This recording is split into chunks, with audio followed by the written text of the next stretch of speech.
Hey guys, today instead of Gustin, Miss Liliana will explain today's anime movie. We hope you guys will enjoy. Weathering with you movie release हुआ था Japan के theatres में जुलाई 19, 2019 and then later on released in other countries too.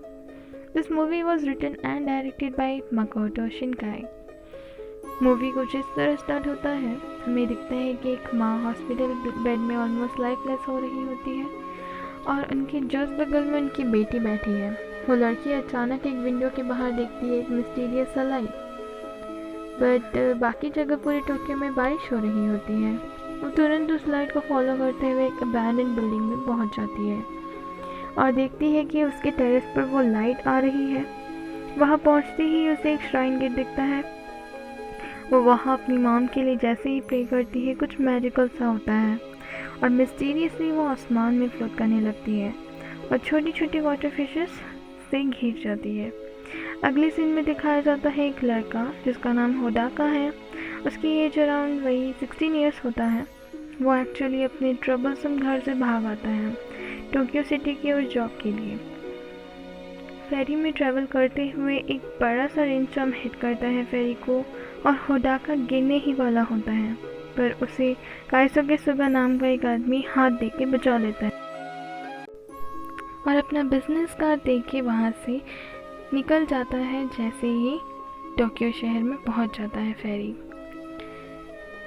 रास्ते में होडाका को कुछ problems होती है और कुछ लोग उससे बदतमीजी से पेश आते हैं और धक्का देकर उसे डस्टबिन पर गिरा देते हैं, बट उसे वहाँ से लकीली एक हैंड गन मिल जाता है। उसको जल्दी से अपने पॉकेट में टॉय गन समझकर रख लेता है। इस दौरान होडाका को बहुत मुश्किलों से गुजरना पड़ता है और उसके सारे पैसे भी खर्च हो जाते हैं। इस वजह से वो फूड भी नहीं खरीद पाता है। रेस्टोरेंट में काम करने वाली एक एम्प्लॉय जिसका नाम हीना अमानो है। अगर आप सभी को याद होगा तो ये वही लड़की है जिसने मूवी के स्टार्टिंग में दिखाया गया है। तो उसके बाद हीना होडाका को फ्री में फूड देके वहाँ से स्माइल करती हुई चली जाती है। सिंस होडाका को कोई जॉब नहीं मिल रहा था तो एक लास्ट ऑप्शन उसके पास काइसुके सुगा ही होता है। एड्रेस पर पहुंचकर उसकी मुलाकात होती है सुगा और उनकी नीस नात्सुमी से।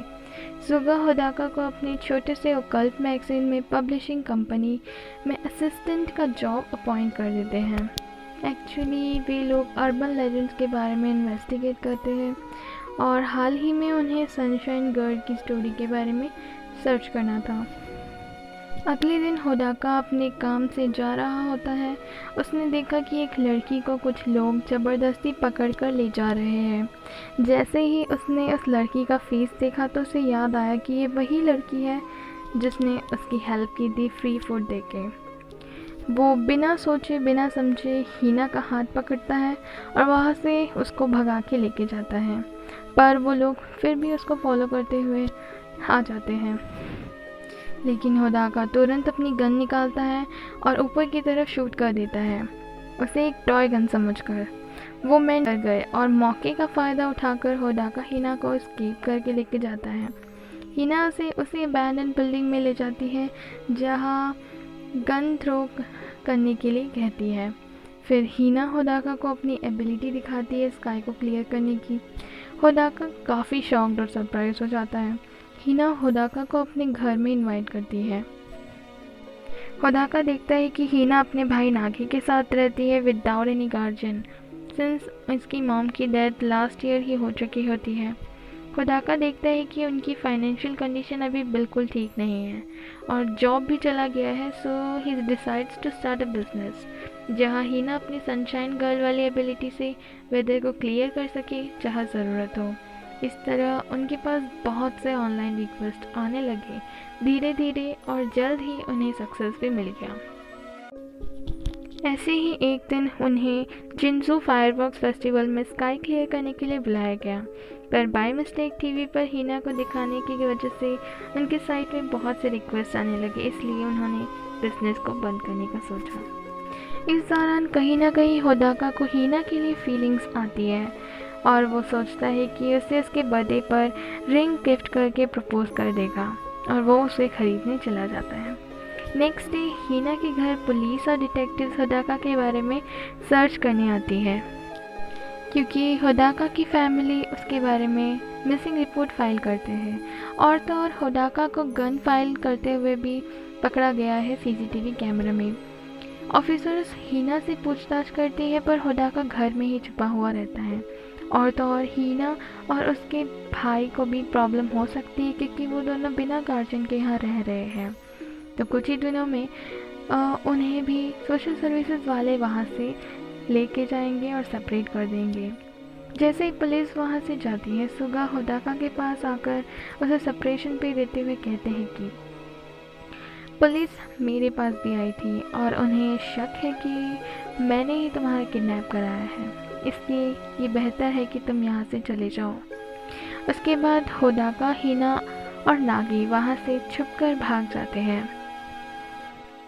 बीच में पुलिस उन्हें पकड़ने की कोशिश करती है, पर हीना अपनी पूरी पावर लगा देती है प्रे करने के लिए, और अचानक एक बड़ा सा थंडरस्टॉर्म आकर गाड़ी पर गिरकर उसे ब्लास्ट कर देता है।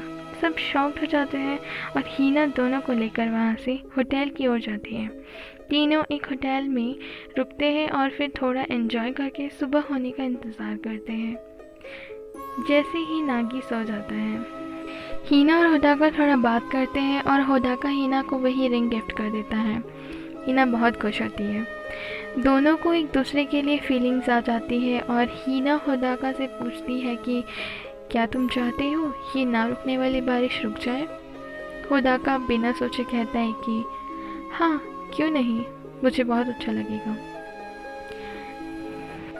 हीना एक और बात कहती है कि मेरी बॉडी धीरे धीरे पानी होकर डिसअपीयर हो रही है और फिर हम कभी नहीं मिल पाएंगे।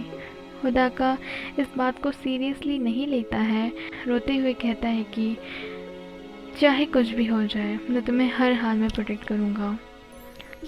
और फिर आंखें बंद करके दोनों लेट जाते हैं।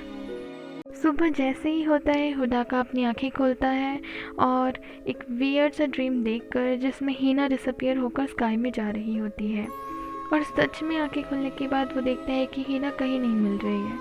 और वो नोटिस करता है कि पूरे सिटी में बारिश भी रुक गई है, पूरा स्काई क्लियर है और सन शाइन कर रहा है। सडनली पुलिस होदाका को ट्रैक कर लेते हैं और डोर को ओपन करके उसे पुलिस स्टेशन ले जाते हैं और नागी को चिल्ड्रंस काउंसलिंग सेंटर। हीना की रिंग मिलते ही उसे होप आ जाता है कि वो अभी भी अलाइव है स्काई में। होदाका पुलिस वालों को समझाने की कोशिश करता है कि रेन स्टॉप हुआ है हीना की सेक्रीफाइस करने की वजह से, मुझे उसे वापस लाना ही होगा। कोई उसकी बात पर विश्वास नहीं करते हैं और इसलिए उसके पास एस्केप करने के अलावा और कोई ऑप्शन नहीं है। मौका देखकर होदाका वहाँ भागने में नात्सुमी की हेल्प लेता है और दोनों मोटरसाइकिल में स्पीडली चले जाते हैं उस अबैंडन बिल्डिंग में। गाड़ी बंद हो जाने की वजह से आगे का रास्ता वो खुद ही तय करता है। थके हारे लड़खड़ाते हुए बिना रुके वो वहाँ जाता है।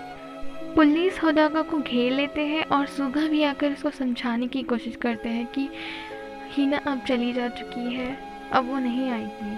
बट नाउ बहुत लड़ने के बाद Suga is inspired by Hodaka's desperation to see Hina और वो होदाका को हेल्प करते हैं वहाँ से एस्केप करने में। होदाका जल्दी से टेरेस पर श्राइन गेट की ओर जाकर होदाका जैसे ही वहाँ से अंदर जंप करता है, खुद को आसमान में पाता है और हीना मिल जाती है। हीना को समझाता है कि तुम्हें मेरे साथ वापस आना ही होगा अर्थ में। भूल जाओ वेदर के बारे में, क्योंकि किसी को तुम्हारे सैक्रिफाइस से फ़र्क नहीं पड़ता, इसलिए अपने लिए जीना सीखो और जियो। जैसे ही वो दोनों रूफटॉप पर वापस आते हैं, सबको अरेस्ट कर लिया जाता है एंड हैवी रेन दोबारा वैसे ही स्टार्ट हो जाता है। होदाका को 3 साल का प्रोबेशन सुनाया गया और फिर अपने घर वापस भेज दिया जाता है। 3 साल बाद भी बारिश बिना रुके बिना थमे वैसे ही टोक्यो में गिर रहा होता है, submerging most of the city. Hodaka high school complete करके कॉलेज करने के लिए टोक्यो वापस आ गया। सुगा को मिलने के बाद देखा है कि अपने बिजनेस को उसने काफ़ी एक्सपेंड कर लिया। सुगा होदाका को हीना के लिए सर्च करने के लिए भी बोलता है। बारिश में होदाका हीना को ढूंढने के लिए निकल पड़ता है और रास्ते में ही उसे हीना प्रे करते हुए मिलती है और इस तरह वो साथ हो जाते हैं और फिर उसके बाद खुशी खुशी रहने लगते हैं। तो गाइस, इससे हमें यही पता चलता है कि कैसे वेदर भी लोगों को और उनकी ज़िंदगी को अफेक्ट कर सकती है। और एक मॉरल भी मिलता है कि जो आपको सच में चाहते हैं या केयर करते हैं वो आपको कहीं से भी बचा कर ला सकते हैं। So this is the end of the story. Hope you guys like it and don't forget to subscribe, share and comment. Stay healthy and safe.